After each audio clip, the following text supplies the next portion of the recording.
అప్పుల బాధలు వెంటాడుతున్నాయా? అయితే 6 జేవిఆర్ వారి జాతిరత్నాలు ధరించండి. హాయ్, వెల్కమ్ టు మనం టీవీ. హాయ్. నేను మీ మనోజ్. సో మనతో పాటు జాయిన్ అయ్యారు మాజీ ఎస్పీ కాకమను సికమను గారు. సో ఆయన మావోయిస్ట్ ఆపరేషన్ చేయడంలో దిట్ట. సో చాలా ఆపరేషన్స్ ఆయన గ్రౌండ్లో ఉండి సో ఆయన పరిశీలించారు. సో చాలా కేసులు కూడా ఆయన ఇది చేసిన పరిస్థితి. సో ఇలాంటి నేపథ్యంలో అసలు మావోయిస్ట్ ఆపరేషన్ కగారు నేపథ్యంలో ఇంతమంది పోలీసు బలగాలు, ఇంతమంది ప్రొటెక్షన్ ఉన్నా కూడా సో ఎక్కడో ఉన్న పదుల సంఖ్యలో ఉన్న మావోయిస్టులను ఏరడానికి ఎందుకు అంత టైం పడుతుంది? సో మావోయిస్ట్ కూంబింగ్ ఎలా చేస్తారు, గ్రౌండ్ లో ఉండే పరిస్థితులు అన్ని కూలంకుషంగా మాట్లాడదాం. సార్ నమస్కారం. సార్ నమస్తే అండి. సార్ ఎలా ఉన్నారు సార్? ఆల్ ఇస్ వెల్ అండి, అంత బాగుంది. Yeah sir.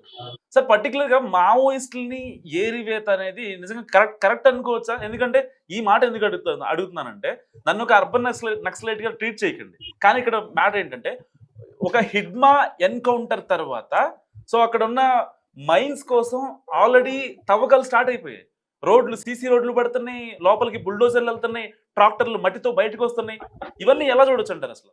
ఆఫ్ కోర్స్ ఇవన్నీ ఓపెన్ సీక్రెట్ అండి, దాని గురించి మనం పెద్దగా ఆలోచించాల్సిన అవసరం లేదు. As per there program and planning they are doing. దానికి ఎవరినో ఏదో చేస్తున్నట్లు అన్నారు. మనము ఇంతకాలం మన ఆంధ్రప్రదేశ్ అంటే కంబైన్డ్ ఆంధ్రప్రదేశ్, నా Telangana Andhra Pradesh, they worked a lot for this Maoist. ఎంతో మంది ప్రాణాలు కోల్పోయారు, ఎవరు మనకి సపోర్ట్ చేయలేదు. బట్ మన రెండు రాష్ట్రాలు అంటే ఒకప్పుడు కంబైన్డ్ రాష్ట్రం, తర్వాత రెండు రాష్ట్రాలు కృషి చేసాయి, చాలా సీరియస్ గా ఓన్ చేసుకొని వర్క్ చేసినాయి. సో అప్పుడు లేని సబ్జెక్టు ఇప్పుడు సడన్ గా వచ్చిందంటే there is a second thought. Anyway అవన్నీ కూడా మనకి ప్రజలు అమాయకంగా ఎవరు లేరు, అందరికీ తెలుస్తుంది. కానీ టెక్నికల్ గా కొన్ని దీక్షగా ఆలోచించి ఉండే ఒక కమిటీ కానీ ఒక పెద్దలు కానీ ఉండాలి. ఎందుకంటే రీసెంట్ గా అన్నారు, ఇంతకాలం అడవుల వల్ల మనకేమీ సంబంధం లేదు, అడవులు వాళ్ళు ఉంటున్నారు అనేది అందరికీ తెలుసు, వాళ్ళు హ్యాపీగా జీవిస్తున్నారు. కానీ ఇప్పుడు వేలల్లో బయటికి పంపించేస్తున్నారు. సో ఇటువంటి ఇన్సిడెంట్లు చూస్తుంటే కొంత బాధ అనిపిస్తుంటది, ఎందుకంటే వాళ్ళు మళ్ళా సిటీకి వచ్చి సిటీని మళ్ళా ఇదైపోతుంది.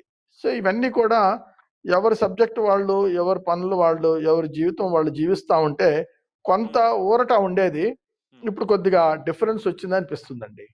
యా, అంటే సార్ ఇక్కడ మీరు మావోయిస్ట్ కూంబింగ్ చేసేటప్పుడు కానీ లేకపోతే పలానా చోటే మావోయిస్టులు ఉన్నారని ఇన్ఫార్మర్ల త్రూ తెలుస్తుందా? అంటే మీకు ఏమన్నా సపరేట్గా ఇంకేమన్నా ఉంటుంది సార్? ఎందుకంటే గ్రౌండ్ లో ఉన్నారు కాబట్టి అడుగుతున్నారు. చాలా మందికి మావోయిస్టులు అక్కడ ఉన్నారనే సమాచారం ఇన్ఫార్మర్లో ఇంకోళ్ళు ఆ లోపలనే మావోయిస్టులు ఎవరైతే ఇన్ఫార్మ్ చేశారో వాళ్ళని చంపేస్తారు ఇక్కడ బయట ఉన్న వాళ్ళు. మీరు ఎలా పసిగడతారు అసలు? అంటే పసిగట్టం అంటే కొన్ని మూమెంట్స్ అప్పుడు అంత గూగుల్ కానీ అట్లాంటి చెక్కింగ్ లేవు మనకి. బట్ మన వాళ్ళు ఇంట్రోడర్స్ గా కొన్ని చోట్ల కొన్ని ప్లేసులు ఉంటుంది, తర్వాత వాళ్ళ మూమెంట్లు డిఫరెంట్గా వచ్చినప్పుడు మనకి తెలిసిపోతుందండి. అట్లా సెర్చ్ చేసుకుంటూ మనము పర్టికులర్ ప్లేస్కి వెళ్తాం, లేదా కొంతమందిని కొన్ని ప్లేసుల్లో ఎస్టాబ్లిష్ చేసుకుంటాం. దాని ద్వారా మనము వాళ్ళ మీద ఏమన్నా అటాక్స్ కానీ లేకపోతే ఏమైనా చేయటానికి, అరెస్ట్ చేయటం కానీ ఏదైనా సరే చేయటానికి లేకపోతే ఇవన్నీ కూడా వీలుంటుందండి. కానీ అంతేగాని ఇప్పుడు వాళ్ళలో నుంచి ఎవరు మనకి చెప్పరు, అసలు తెలియపరచరు. ఈవెన్ విలేజర్స్ కూడా అంత ఇదిగా మనకి సపోర్ట్ చేయరు. అది మేము ప్రాక్టికల్గా చూసాము అడవుల్లో. అలాగే అవన్నీ చూసిన తర్వాత అనిపించింది వాళ్ళు ఎంత ఇదిగా వాళ్ళతో సపోర్ట్ చేస్తున్నారు, వాళ్ళందరూ ఎందుకు అంత సపోర్ట్ చేస్తున్నారు అనేది కూడా చాలా విషయాలు తెలిసినాయి అప్పుడు కూడా. అదండి. యా సార్, పర్టికులర్ గా మావోయిస్టుల విషయంలో కేంద్రం అంటే కఠినంగా వ్యవహరిస్తుంది అనుకోవచ్చా? హిడ్మా ఎన్కౌంటర్ తర్వాత చాలా మంది బయటకు వచ్చారు, వాళ్ళని పోలీసులు అరెస్ట్ చేస్తున్న పరిస్థితి. సో అంటే వాళ్ళు ఆల్రెడీ టైం అడిగినా కూడా February 21 వరకు మాకు టైం ఇవ్వండి, మేము ఒక 3 నెలలు ఎవరైతే అరణ్యంలో ఉన్న వాళ్ళతో మేము కమ్యూనికేట్ అవ్వాలి అని చెప్పినా సరే హిడ్మా లాంటి బూటకపు ఎన్కౌంటర్లు చేస్తున్నారు. విజయవాడలో ఉన్న వ్యక్తిని తీసుకెళ్లి మారేడుమిల్లిలో చంపేశాము, లేకపోతే ఇలాంటివి బయటకు వస్తున్న నేపథ్యంలో అసలు ఏమంటారు సార్? అది కరెక్టేనండి, కానీ ఇక్కడ మనము ఎవరినో చూసుకోవటం, మనము వాళ్ళు అన్నారు ఇట్లా అన్నారు అనేది అది మనం దృష్టిలో ఉంచుకోకూడదు. ఎందుకంటే మావోయిస్టుల సిచ్యువేషన్ని బట్టి వాళ్ళు సరెండర్ చేయమంటాం, వాళ్ళు సరెండర్ అవుతామని అంటాం. అవి ఇంకా ఫైనలైజ్ కాలేదు, ఫైనలైజ్ చేసుకోకముందే ఎవరైతే దొరికారో వాళ్ళది మనము అందుబాటులోకి వచ్చిన వాళ్ళని ఇది ఎన్కౌంటర్లు చేశారనేది మనకు తెలుసు. ఓపెన్ గా అంత సీక్రెట్లు కానీ ప్రతి వాళ్ళు చెప్తూనే ఉన్నారు దాని గురించి. అక్కడ జరిగినాయి, ఎవరు ఎక్కడ అరెస్ట్ అయ్యారు కూడా క్లియర్ కట్ రికార్డ్స్ తో సహా వాళ్ళు చెప్తున్నారు. ఏది ఏమైనా మనము చేయాల్సింది ఒక అఫీషియల్ గా మన గవర్నమెంట్ తోటి కానీ మన పోలీస్ తో కానీ అఫీషియల్ గా వాళ్ళు చేసుకోవాలి. మనకి ఎన్నో ఫోర్సులు ఉన్నాయి, దానికి సంబంధించిన ఫోర్సులు ఉన్నాయి. కానీ ఆ ఫోర్సులు సంబంధం లేకుండా బయట నుంచి చేయాల్సిన అవసరం మనకి లేదు. ఎందుకంటే మన force itself is the strongest. Even స్వాట్ American team also prizes our Greyhounds powers. Greyhounds teams ఎంత పవర్ఫుల్ గా ఉంటాయి అనేది, వీళ్ళ యొక్క యాక్టివిటీస్, వీళ్ళ మూమెంట్స్ కూడా చాలా బాగుంటాయి అనేది ఉంది. సో వేరే వాళ్ళు వచ్చి చేయటం అనే దాంట్లో కొంత మనం ఆలోచించాల్సి వస్తుందండి, అంతే. సార్ అంటే మావోయిస్ట్ ఎంటైర్ ఆపరేషన్స్ లో మీ ఒక ట్రాక్ లో మీకు బెస్ట్ గా గుర్తుండేది ఎప్పటికీ ఒక చిన్న ఒకటి చెప్పగలరా మావోయిస్ట్ ఆపరేషన్ గురించి? అంటే మావోయిస్ట్ ఆపరేషన్స్ లో మెయిన్ మేము చూసింది 87లో ఈస్ట్ గోదావరి కలెక్టర్ చేసింది. దీని గురించి చాలాసార్లు చెప్పుంటాము. కానీ అటువంటి ఇన్సిడెంట్ మరలా ఎప్పుడు జరగలేదు. ఆ తర్వాత ఇంక మరలా ఆ లెవెల్లో ఒక అడ్మినిస్ట్రేటివ్ ఆఫీసర్స్ని కానీ, అప్పుడు శంకరన్ గారు కూడా అరెస్ట్ కిడ్నాప్ అయిన వాళ్ళలో ఉన్నారు. సో అటువంటి తప్ప నెక్స్ట్ అవి మ్యాక్సిమం తగ్గిపోయినాయి. వాళ్ళ యాక్టివిటీస్ లో వాళ్ళు బిజీగా ఉండటం, వేరే ప్లేసులకు వెళ్ళటం జరిగింది. మన స్టేట్ లో మన మూమెంట్స్ కూడా మ్యాక్సిమం తగ్గినాయి. ఎందుకంటే మన యొక్క గ్రేహౌండ్స్ పవర్స్ ఎన్నో తెలంగాణ అండ్ ఆంధ్రప్రదేశ్ రెండు కూడా కంబైన్డ్ గా డెవలప్ చేసుకున్నారు. వాళ్ళ యొక్క మూమెంట్స్ కానీ, వాళ్ళ యొక్క ఇన్ఫర్మేషన్ కానీ ఇప్పుడు చాలా ఎలక్ట్రానిక్ సపోర్ట్ మనకు వచ్చింది.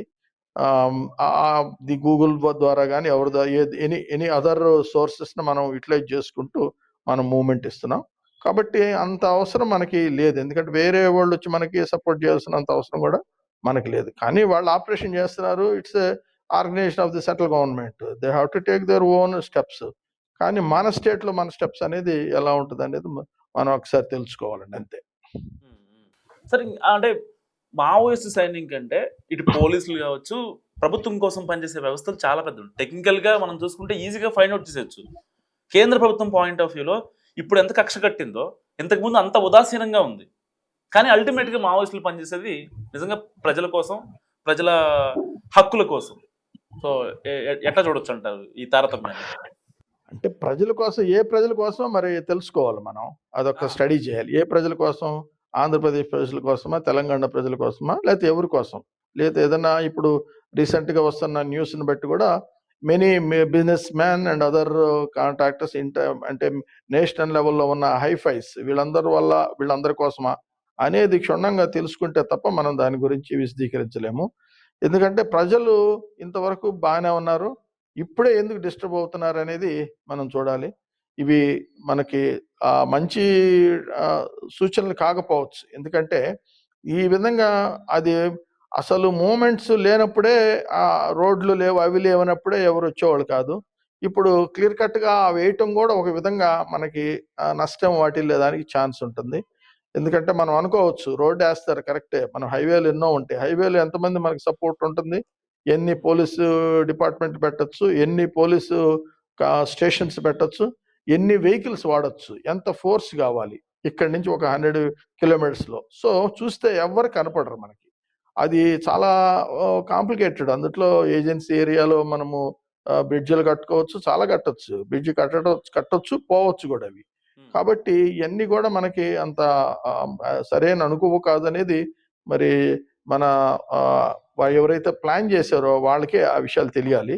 ఎందుకంటే దాన్ని మాత్రం మేము అప్పట్లో రోడ్డు బాగుండకూడదు, లేకపోతే వెహికల్ మూవ్మెంట్ ఎక్కువ ఉండకూడదు అనేది మా కోరిక ఉండేది. ఈవెన్ వెహికల్స్ కూడా మేము ఎక్కువగా వాడేవాళ్ళం కాదు. ఒక్కోసారి అవసరం వస్తే బై ఫుట్, ఆన్ ఫుట్ వెళ్ళేవాళ్ళం. సో ఇట్లా మనం అన్ని చేసేవాళ్ళం. కాబట్టి తర్వాత లేదంటే 2 వీలర్స్ వాడేవాళ్ళం. సో ఇట్లా మనము సపోర్టివ్ గా మన మూమెంట్ ని వాళ్ళు చేసుకుంటూ మళ్ళీ సేఫ్టీ కూడా చూసుకుంటూ చేసేవాళ్ళం. ఇప్పుడు దీనికి వల్ల ఎన్నో కాన్సిక్వెన్సెస్ జరుగుతాయి. ఇప్పుడు తెలియదు కానీ, ఎందుకంటే ఇది no way concern to the educated లేకపోతే ఎంప్లాయీస్ లేకపోతే ఒక డిగ్నిఫైడ్ మూమెంట్. ఎందుకంటే ఏజెన్సీలో వాళ్ళకి వేరే లైఫ్ లేదు. సో అది ఎటు టిల్ట్ అవుతుందో వీ కెనాట్ సే.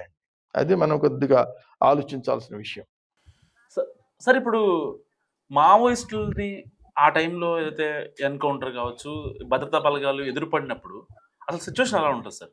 సపోజ్ మావోయిస్టులు ఒక ఇద్దరు ముగ్గురు ఉండి భద్రతా బలగాలు ఎక్కువ ఉన్నారు అనుకోండి, అందరూ కలిసి గ్రే హౌండ్స్ కావచ్చు, ఆక్టోపస్, డిఆర్జీ వీళ్ళంతా ఈ బలగాలు ఎక్కువ ఉండి వాళ్ళు లొంగిపోమంటే లొంగిపోయే సిచ్యువేషన్ ఉంటుందా సార్? అయినా సరే ఇంకా దాడి చేస్తూనే ఉంటారా? అంటే వాళ్ళకి previous early 80s and late 70s లో ఒక్కోసారి తారసపడ్డా కూడా ఇన్సిడెంట్లు జరిగేవి కావు. ఎందుకంటే వాళ్ళ ఎయిమ్స్ వేరు, వీళ్ళ ఎయిమ్స్ లేదు పోలీసులకనో అనేది ఉండేది ఒకప్పుడు.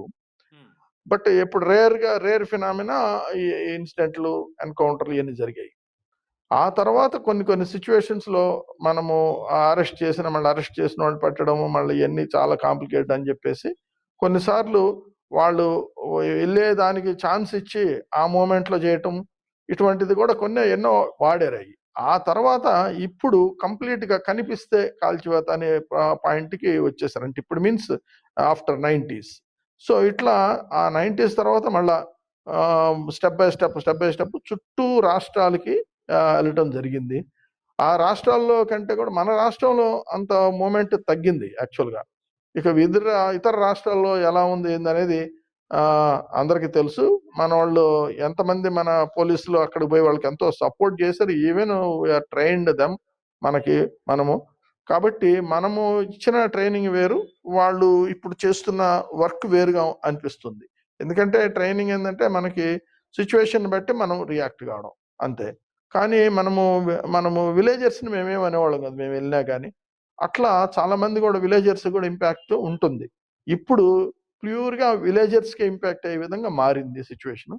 కాబట్టి దాన్ని ఒక్కసారిగా మళ్ళా రివ్యూ చేసుకొని వాళ్ళ సేఫ్టీ ప్లస్ మన రాష్ట్ర సేఫ్టీ, ఎందుకంటే మూమెంట్స్ ఎక్కువ అయిపోతే చాలా ఇన్సిడెంట్లు జరగడానికి ఛాన్సెస్ ఉంటాయి. వాళ్ళకు కూడా అటు ఇటు రావడానికి, తర్వాత వాళ్ళు హైడింగ్కి, తర్వాత వాళ్ళు రావడానికి పోవడానికి, కానీ హైడింగ్ కూడా అన్నిటి పనికి వస్తుంది అన్ని విధాల. అది మనం తెలుసుకోవాలండి. సార్ ఒక ఎస్పీగా కాకుండా, ఒక జిల్లాకి ఎస్పీగా కాకుండా ఒక సామాన్యుడిగా ఒక ఆన్సర్ చెప్పండి సార్ నాకు. ఇప్పుడు ఈ ఆపరేషన్ కాగారు కంప్లీట్ గా సక్సెస్ అవుద్దంటారా, ఫెయిల్ అవుద్దంటారా? ఒక సామాన్యుడిగా చెప్పండి. అంటే మనము ఆపరేషన్ కాగారు ఇవన్నీ పేర్లు నాకు కొత్త అనిపిస్తుంది. ఎందుకంటే మనము సిచ్యువేషన్ బట్టి యాక్షన్, అంటే కమాండో అంటే is act according to situation, అంతేగాని దానికి ఏమి సపరేట్ పేరు ఉండదు. ఈజ్ జస్ట్ కమాండో అంటే అంతే సింపుల్ గా, వితౌట్ ప్లాన్ అండ్ వితౌట్ ఇది they will act according to situation.